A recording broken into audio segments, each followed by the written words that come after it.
What's up, everybody? I'm Caleb Ochoa, also known as NFL Caleb 22.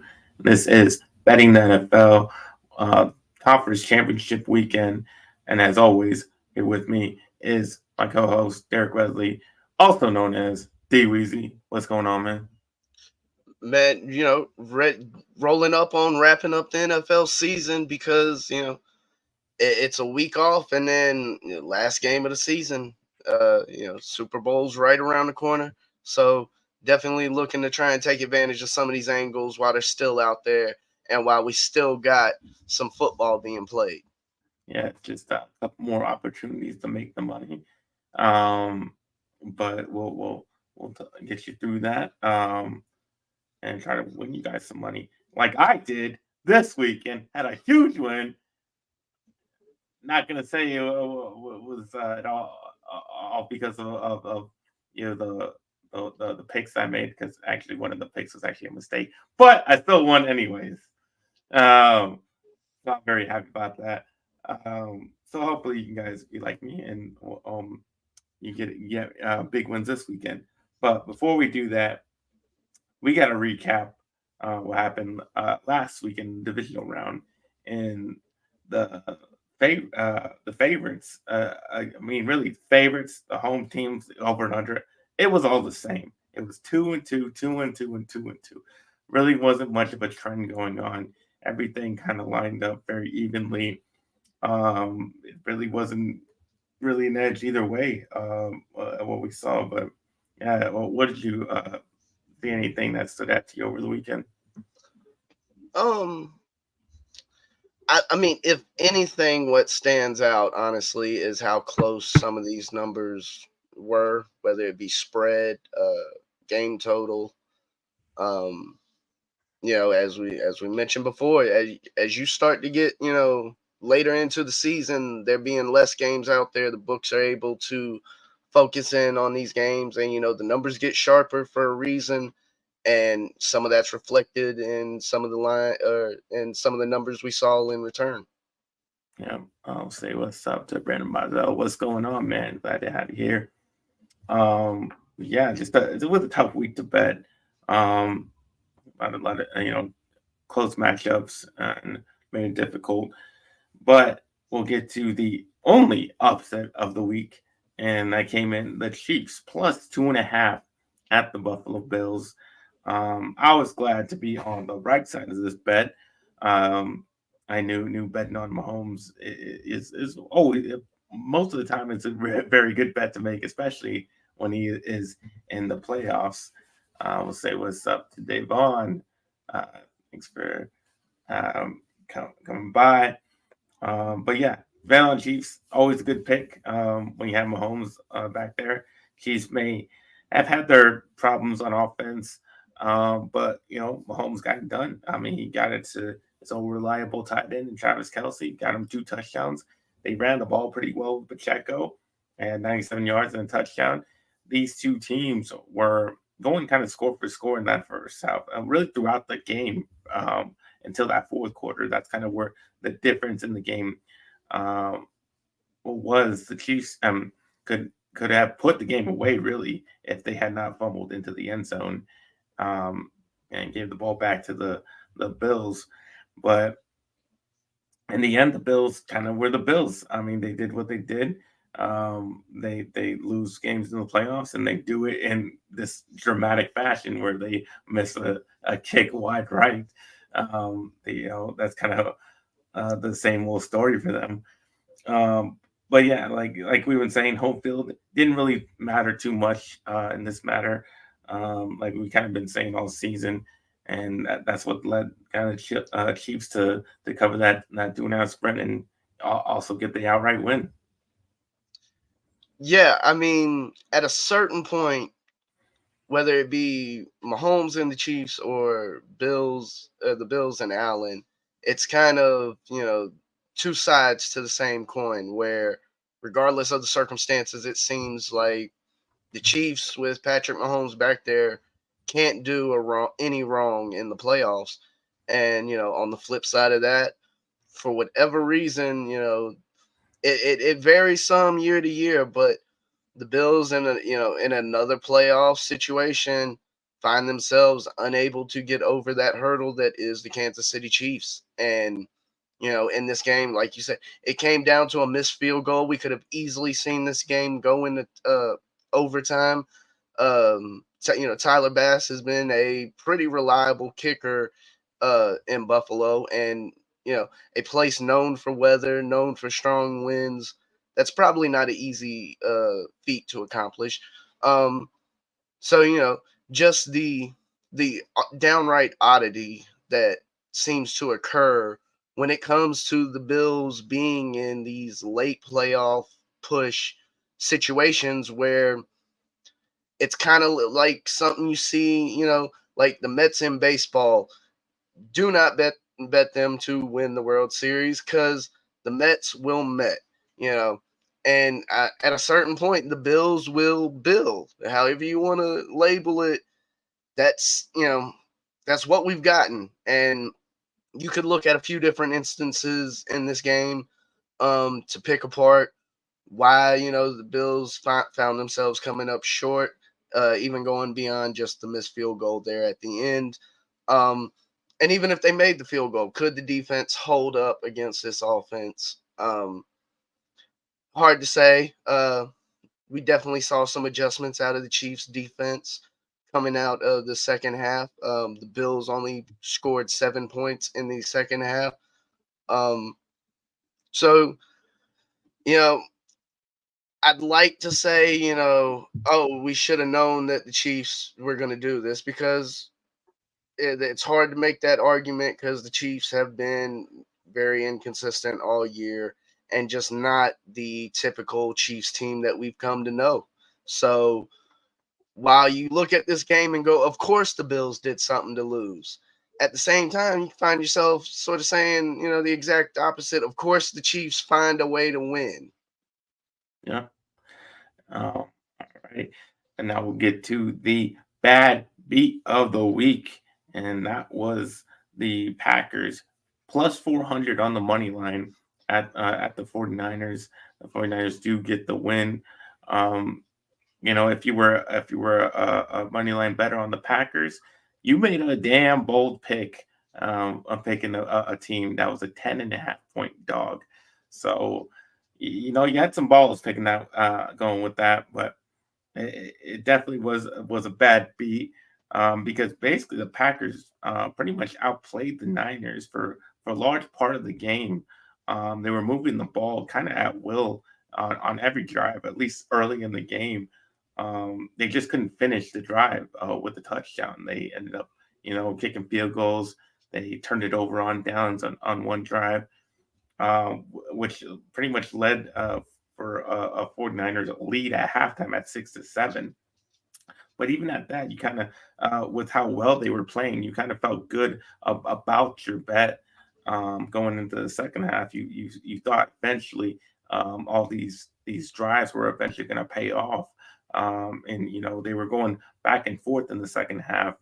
But the difference was the two bad interceptions by Jordan Love. That guy, one gave the Niners 3 points, and the other pretty much ended the game. But of course, just like in the Bills game, it was a missed field goal that kept them from at least having the ability to tie and go into overtime. And at least you would have felt even better about them winning it in overtime, maybe considering how well they played, but they couldn't do it. And they with a bad missed field goal, that has to be a very bad beat. Yeah, throughout this game, you definitely felt like the Packers were on the verge of, wrapping up the number one seed and sending them home for the rest of the playoffs. I mean, up until that basically that last throw by Jordan Love, I think a lot of people were pointing at how well he played throughout the game. Was it a perfect game? Probably not, but throughout at least through the playoffs and throughout the end of the season, Jordan Love was definitely a focal point of this offense. And To see that, to end the season on that throw definitely magnifies things when you're just talking. I mean, clearly, if he could have it, go back, he'd probably do it differently. I think, that's true for anyone in that situation. But yeah, the Packers, I think people felt like the Packers still had a solid chance of going down there and potentially reaching the end zone. And so, yeah, it definitely had to hurt if you were bold enough to go Packers money line coming into this last weekend. You felt good about your play even into the fourth quarter. Uh, you know, I wouldn't be shocked if there was a fan or two out there crying after that interception, holding the Yeah, money line because ticket in their pocket. that yeah, the what that payout was probably pretty hefty, depending on how much you put down. It was probably Oh a lot. yes, And so you're probably feeling sick, like it was right there in your hands, and the kicker just kind of blew all your money away. But yeah, that happens. But we'll get into our records of the week. Like this, like all the I guess the spread numbers. I went 2-2. Um, but my best bet was the Bucks at the Lions. I had the Lions -6. Lions get the win. And I kind of just stuck with my word. I was gonna not bet Baker. I was gonna fade him for the rest of the season, and yeah, it was a fantastic decision for me. I said what I said. It all started with a Baker Mayfield interception to start the game on their very first drive. And then the way it started was the way it ended with another Baker Mayfield interception with a chance to, go down and tie the game up and send it into overtime. But, like we've seen it, if Goff, plays clean football, he's protected. He plays really well. He gets it to his guys. He gets it to Laporte. He gets it to St. Brown, and he just lets them, do what they do. And been really beneficial for him. And the Lions, I felt, just were more desperate, the more desperate team. I mean, they've been losers for a long time. So I think they really wanted to get this win, and they really played like it. At least when they had to get the plays, they got them, and that's what got them win. And they were good enough to even cover that 6 point spread. yeah. Coming off, another rough week, 1-3, able to finally get a victory in that win column. It was on this very same game. Detroit -6 just felt, it like as my man said, you couldn't put money on Baker Mayfield. That was a difficult thing to do all season long. Um, yes, Baker Mayfield statistically had a very good season.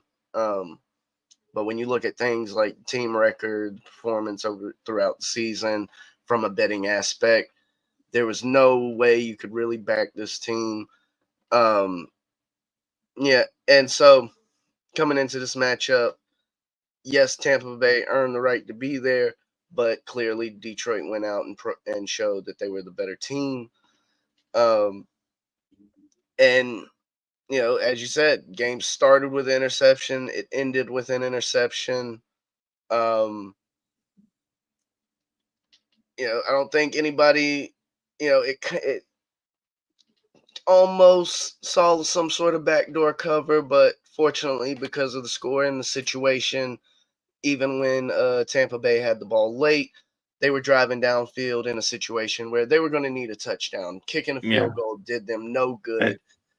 and Yeah, so you found yourself in a situation where And depending what as spread you had, definitely them going for two on their last touchdown, kind of depending on you could add like 7 points, whatever, very true as well. which Yes, could definitely have benefited you there.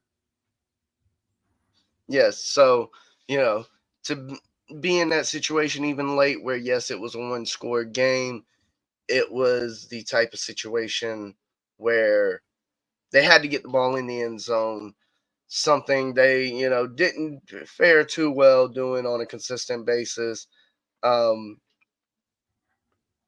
so, I, not to say it was the most comfortable win you'll ever come by, only covering by, in some places a point and a half.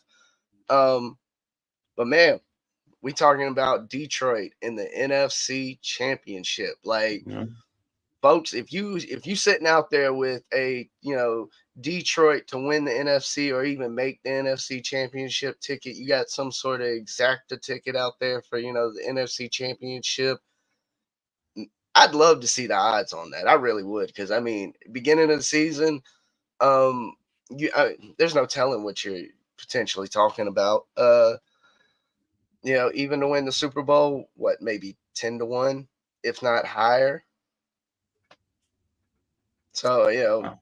I'm Mm. pretty sure there's a lot of Lions backers out there that are ecstatic for the first time ever. Yeah, definitely, definitely.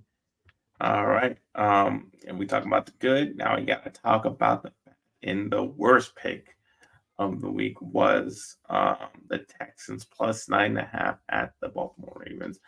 Ravens obviously kicked their ass. I was riding with Stroud. I just thought he's having such a surprising rookie season. I just thought that play that how well he's played would just continue into this game.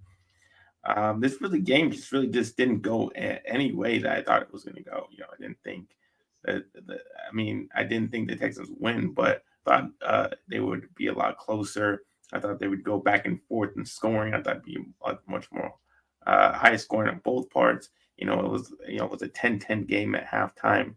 Um, and I just none of it kind of went the way I thought. The Texans just were just so inept on offense. They could get nothing against that Baltimore Ravens defense. And then the second half, the Texans defense really held strong for that good first half, but you take so many body blows and eventually you're just going to collapse. And that kind of just what happened to the Houston's defense and in the second half there. And that just let the Ravens just go off and go and take off from there. And, then their offense just wasn't helping them out. So just all going bad in that second half. And the offense was just not good. I mean, their only score didn't even come on offense, came on a punt return touchdown. So yeah, just nothing got going for them. 9.5 points is a lot for a playoff game. I thought it was gonna be pretty secure in taking those points in a divisional playoff game, but the Ravens were just way too overwhelming for them, and that's how they ended up covering that big spread. Yeah, it seemed like, we had two number one seed games flipped around because we had the right mindset, just the wrong game for it. Yeah, Whereas I think both of us thought, this would be a closer game riding with Baltimore. What, as you said, it was definitely the second half where this game was lost because the defense of Houston just couldn't keep up. I think you put it perfectly. You rack up those body blows and you continue to rack them up, and it's inevitable the fighter will go down eventually. And what really stands out, Baltimore Ravens put up 17 points in the fourth quarter. Um, Very likely a combination of the fact that Houston could not move the ball against the defense, and at the same time, um, Baltimore just, I think they leaned on their running game a little bit more later, but the defense had no answer for them and couldn't keep them out of the end zone at that point. Um, Now, while I was on Baltimore in this, or excuse me, I was on Houston in this game, taking the points. You know, up until the fourth quarter, you felt like there was a chance that this could cover if Houston found their way into the end zone at least one time on the offensive side of the ball. But clearly, that wasn't the case, and Baltimore pulled away with this game easily. Now, for me, I think I got to go with KC and Buffalo as my worst game because of the way it ended on the field goal. And even though I had Buffalo minus 2.5 in an overtime scenario, regardless of a field, whether it be by a field goal or by a touchdown. You're talking about win and cover. So to have it, to find yourself in that late game situation where you need overtime, plenty of us have been there where, you don't want to think there's a real chance of making overtime happen, but you're sitting there, it. Oh, this bet's dead unless overtime. It's dead.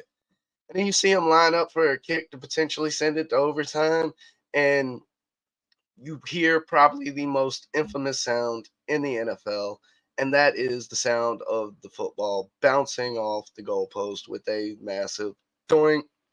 So, I think that might be my bad beat of the week, just given the way things played out there in Buffalo for the Bills.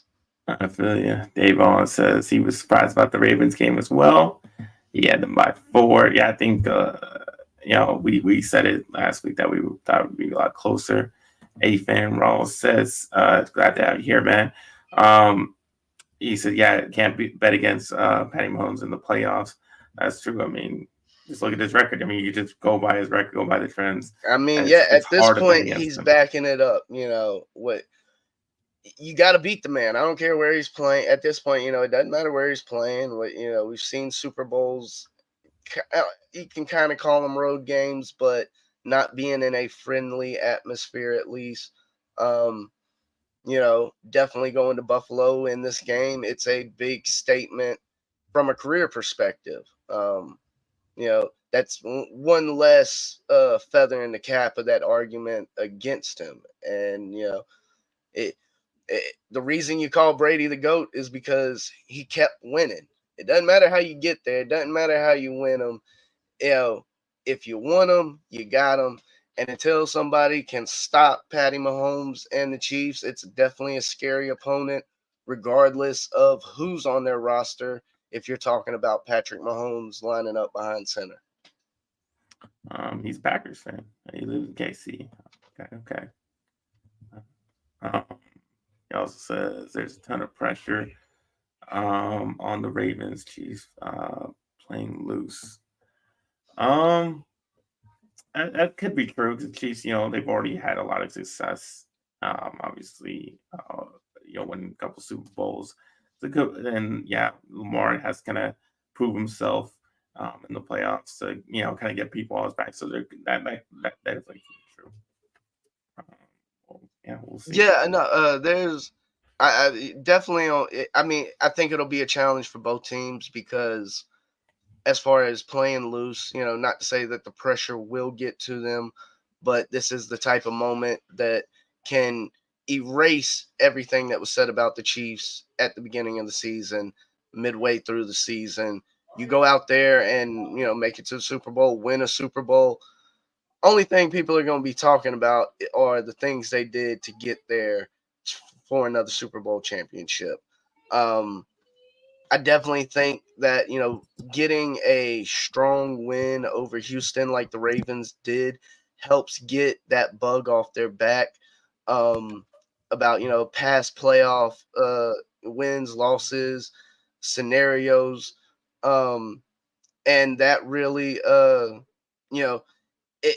along the lines of being able to play loose, that's definitely going to help them going into this game. It being a home game, being in friendly territory is definitely going to at least work out for your offense, being able to hear the play calling and things of that nature.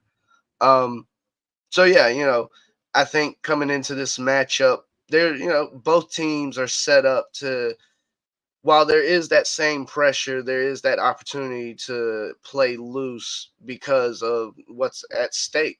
I mean, a lot of people out there would say that if Lamar Jackson, cements this season with a Super Bowl victory and possibly Super Bowl MVP, depending on how that potential game plays out, you could be potentially talking about him being the best quarterback in the league. Definitely it being a 1-2 combo conversation with him and Patty Mahomes. All right, that'll wrap up our recap of the divisional round. Get into our picks for the championship games. But before we do that, we like to help you guys out with our picks, making you guys money. If you guys can help us out by subscribing to the channel if you haven't not already, hitting the like button on this video, and also hitting that notification bell so you know when we go live. We go live quite often on this channel, covering a wide variety of sports. Um, and if you really want to help us out, we do have a Patreon. You can join our Patreon. The link is in the description down below. You can join whatever tier that suits you. All do all that, and that'd be very much appreciated. Now we will get into our picks for championship weekend. And my first pick, I'm gonna go. Well, we're gonna talk about the AFC Championship game. Chiefs versus Ravens. Chiefs are playing in Baltimore. The Ravens are -3.5. I'm gonna lay the points with -3.5 and take the Ravens. Um, like you said, Chiefs. It's hard to pick against. Hard to bet against. Put your money against Patrick Mahomes, and I definitely get that point. Um, but I just find the Ravens just to be unstoppable right now. They're just playing extremely, extremely well. Um, and it's hard, and it's even harder to see uh, just bet against their dominance against some of the best teams in the league. I mean, we just saw it last week against the Texans. We saw them, beat them down, but we also said against both the NFC Championship teams, and beating both those teams down. So I got to think that really against any good teams, they're capable of being extremely dominant. I believe the Ravens can be a very explosive offense. Obviously, we saw how well they just kind of took off in that second half, just like that. I think you know the Chiefs defense is it's tough to score on, but I think this Ravens offense is the offense that'll be able to do just that against them because they are the number two scoring offense in the league.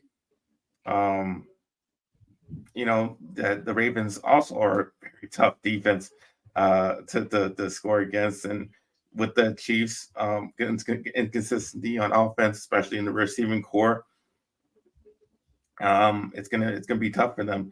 Chiefs, I think if you just kind of run at the Chiefs front, get that running game going, control the ball a little bit, especially when the Chiefs have the 16th ranked defense, rushing defense in the league. I think that can be a major factor to help them win this game, and not just win. They're going to cover the spread. Ravens 12-6 against the spread this season, 4-1 in their last 5 games. Um, so yeah, like I said, it's hard to bet against Mahomes, but that's exactly what I'm going to do in this game. Yes, I just spent a good few minutes building a good argument as to why you back Mahomes.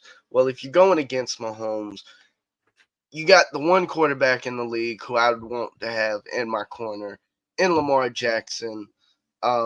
We've definitely seen basically the Ravens offense be revamped this year. Zay Flowers has definitely been a standout rookie on the season.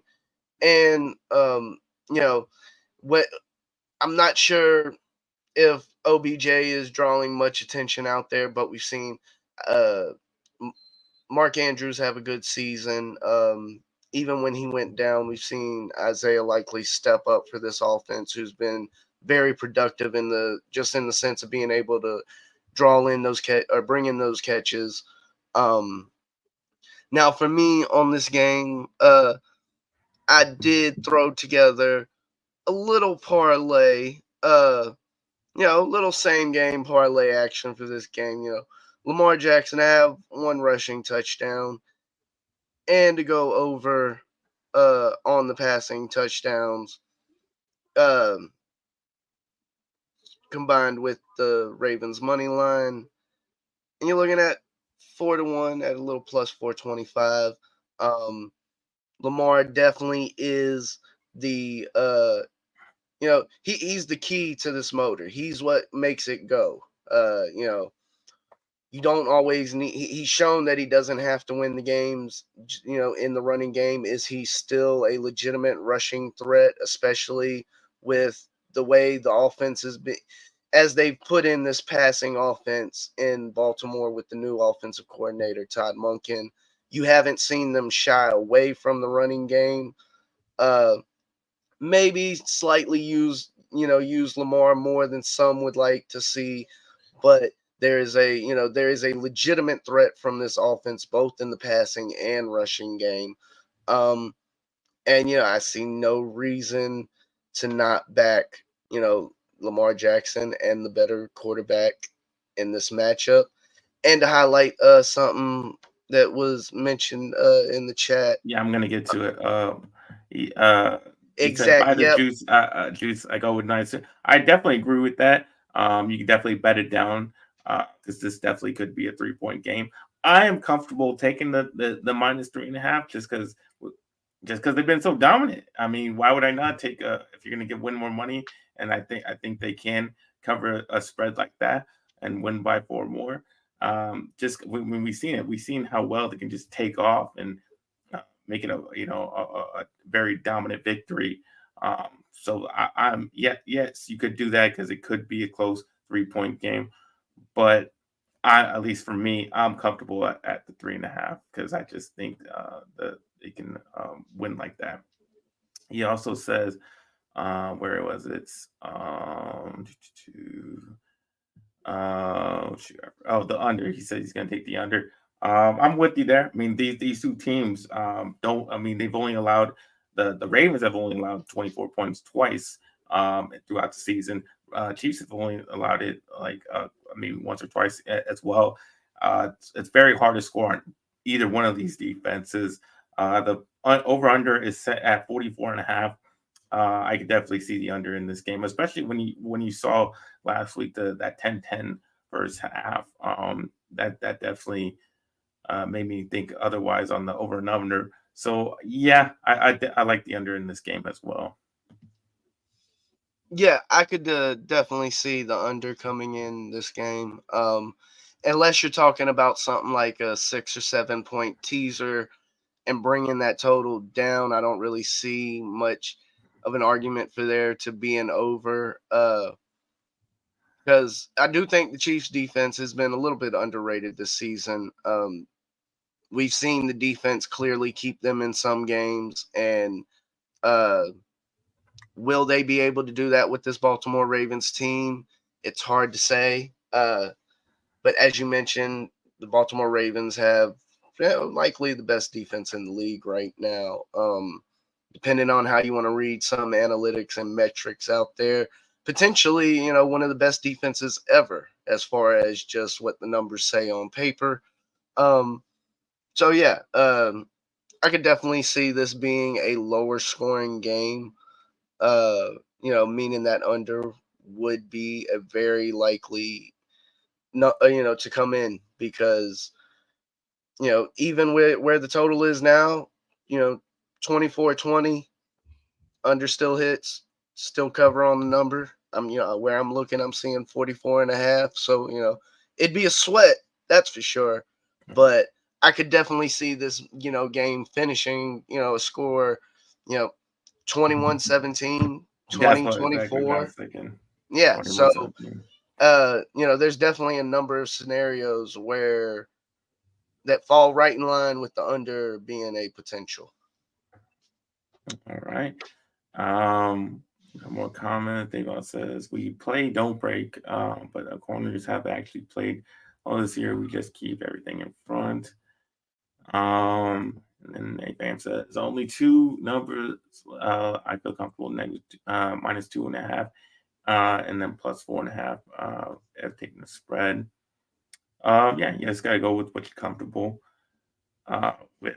And I'm sure people have heard me say it before. You got to be a little crazy to play an under because yes, every Yeah, under is a yeah. sweat Most because people pick the over just because they like. Obviously, I mean, it's exactly more fun it's to pick the fun to over. play overs. You got to have balls to play unders, because you're looking at plays in the first quarter calculating, all right, I need like a 3-and-out right here. I need a punt on the other side.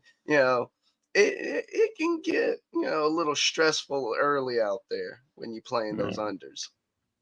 All right. I think that wrap up the AFC Championship picks. We will get into the NFC Championship, and that is the Lions. They are 7-point dogs against the San Francisco 49ers. It is in San Francisco, and I'm gonna bet on the Lions +7. I've been betting the Lions throughout the season quite often, and it's worked out for me pretty well. So I'm just going to keep leaning on them. Once again, I was surprised to see how well the Packers played against the 49ers. Extremely surprised. I really didn't expect that against this, especially against this 49ers defense, just kind of going up and down the field on them. And that pretty much would ultimately lost my bet because I bet on the 49ers to completely blow them out last week. And when that didn't happen, that just definitely made me have some second thoughts about the 49ers and how dominant they can be. I think they can be vulnerable against this Lions team now, and definitely with a 7-point spread. That's a pretty large spread in just the regular season. I think it's a huge spread in an NFC Championship game, and I can't help but pick up the points there. And if Samuel's out, that's definitely going to affect their offense in a big way. I mean, you saw the stretch they went on in their 0-3 stretch they did in the middle of the season when they didn't have him. But we'll see. We'll have to see if he does play or not. But I believe for the majority of that Packers game, I think Brock Purdy did not play well until that final drive that he had. The Lions have to pretty much have to focus on McCaffrey, and if Debo's out, then that'll make that doing that much easier. And like I said, Jared Goff plays really well when he's protected, when he protects the ball, and when he does that, the Lions end up winning. And last week's game, they didn't get after Love at all. And like I said, that's where I think the Lions have good O-line and we'll be able to protect them, which means he'll be able to take care of the ball, which means he'll be able to get it to us as weapons, which they have plenty over there, which, they have Gibbs, they have St. Brown, Porta, all that. And, I think the Lions haven't turned it over in either one of those playoff games. So they've been really good, doing a really good job at doing that. Lions 13-6 against the spread this season, 5-1 against the spread in the last 6 games. 49ers just 2-4 against the spread last 6 games, and just 9-9 on the season. So numbers just don't pan out for the Niners. I like the Lions.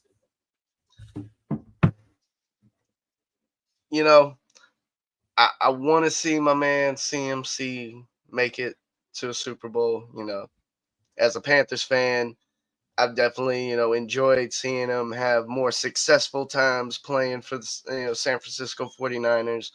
He is definitely a force out there. But as you said, if we're talking about a game where we don't see Samuels out there, that means more pressure is going to be put on Kittle and the run game in CMC. And it's been a big question before when players were injured, when people, when the team wasn't running, all cylinders go. Can Purdy do what's necessary to carry this team through those moments? And from what we've seen in the past, that isn't the case. Now, we talked about being a little ballsy, playing unders. If we're talking about the Lions playing well and the 49ers, going out there and not showing up, I think I got to go with the Lions money line in this one because, it sounds crazy, but that's what it's been for the Lions. It's been a crazy season. I mean, we got the Lions in the NFC Championship. This team fully believes in itself. There's no way you can spin it, no narrative you can pitch out there that's gonna, from a morale standpoint, bring this team down. Uh, I think going in as the underdog only helps fuel some of the storylines and ways they viewed uh, themselves internally. So, you know, Purdy, he hadn't been much, to look at, especially later in the season. Um, especially when we've seen him go up against better defenses in the league. Yeah, I'm reminded of that Ravens game where he was dismantled early in that game. And the big reason that game became a early blowout like it did was because of the early turnovers by Brock Purdy. The defensive line for the Lions can get pressure on Purdy, similar to what we saw out of the Ravens. Um, so, you know, yes, the same can be said about Jared Goff in this matchup. Got Chase Young and Nick Bosa on the other side, along with some of the schemes and blitzes they like to bring with the 49ers. So I do believe, this game could potentially be won by, whose defensive line plays better, who gets to the quarterback first, who gets to the quarterback more. Um, but I'm gonna go out on a limb here, and like I said, Lions money line. It'd be easier to play the spread, but this one's either gonna, it's gonna be close. I feel like, but you know, if I'm gonna back the Lions, I'm gonna, I gotta jump in with both feet here. So I believe what is it? Hoping It's for a about, big payoff. yeah, it's like plus 250 at the moment, Yeah. 270 where I'm looking. So definitely a nice, just a nice juicy plus number out there. So let's go Lions. Lions Super Bowl. Come on, Detroit. And the over and under is set at 50.5. Considering that was only a 51-point game in the Lions game against the Bucks, and the 49ers Pack games didn't even hit that number. I'm gonna take the under. That is a big over and under number. It's not that they're gonna score, but even like a 21-20 game or something like that. It's just 50.5. That's a big total there. So I'm gonna take the under.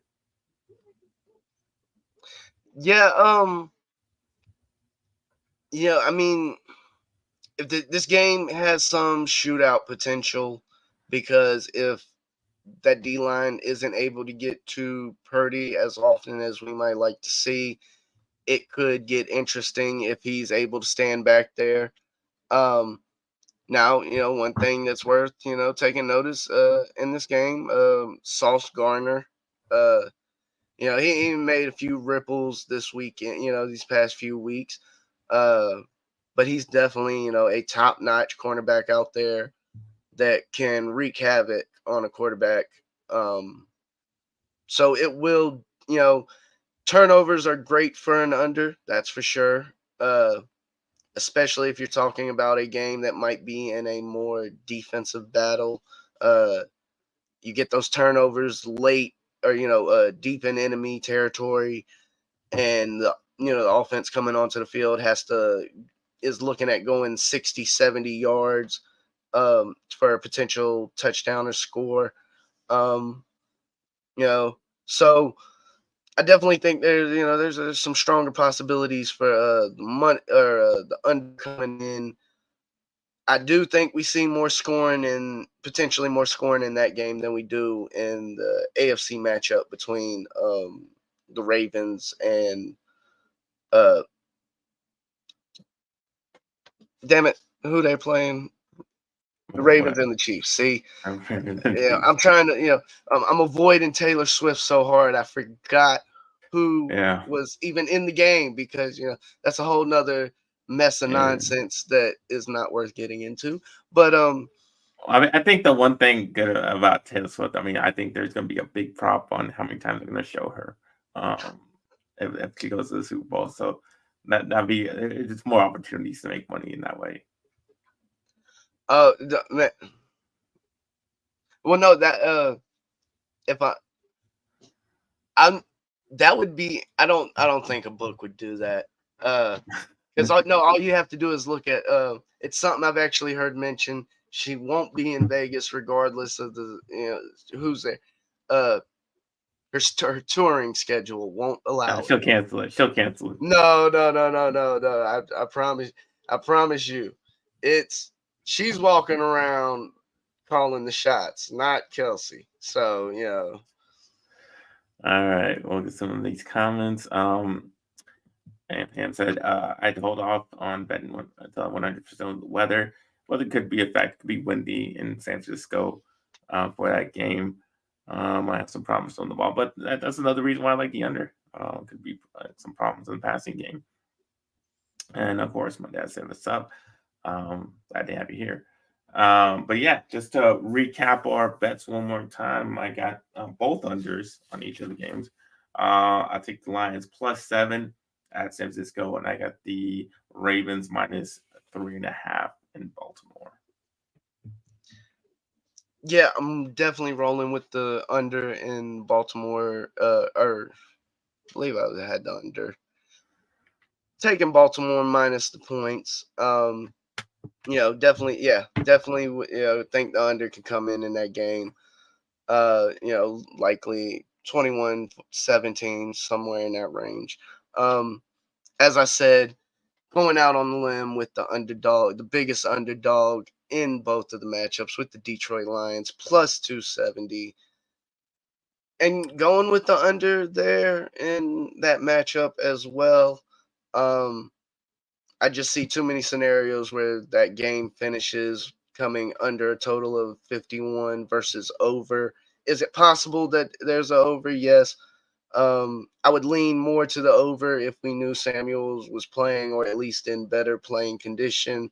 Not having that available, or at least having to factor him as out as of this moment, I got to go with the under in the matchup. All right, that'll wrap up our show. Thank you all for tuning in. Appreciate Devon, appreciate AFAM, appreciate my dad. Great to have you all in here. We have just one more week of betting, and that is the biggest week of betting. So much money is going to come in on the Super Bowl, especially because it's in Vegas. I mean, everybody gets to come, and they get to come and bet on the game. So we're definitely going to have a big show for that. We're going to have lots of prop bets for you, all the prop bets we can find. And then we'll give you obviously who we think is going to win, and the over and under totals and all the other good stuff. So definitely tune in for that. That'll be in 2 weeks. We will not have a show next week, but we'll recap these two games and we'll make our bets for the Super Bowl. So definitely you want to tune in that. But for now, you can tell everybody where they can find you, DWeezy. Folks can reach me at Backyard Action Media here on YouTube and at The Yard Bets on Twitter. All right. You can find me at NFL Caleb 22 on Instagram and Twitter /X. You can find me on this channel on Fridays at 3 o'clock doing Good Friends, Better Rivals. We talk Cowboys, we talk Giants with my co-host, Ferris Mudana. A lot of good NFC East rivalry and all the other NFC stuff that's going on. So definitely tune in for that and love to have you to see you there. But like I always say, every single week, let's get ready to make that money.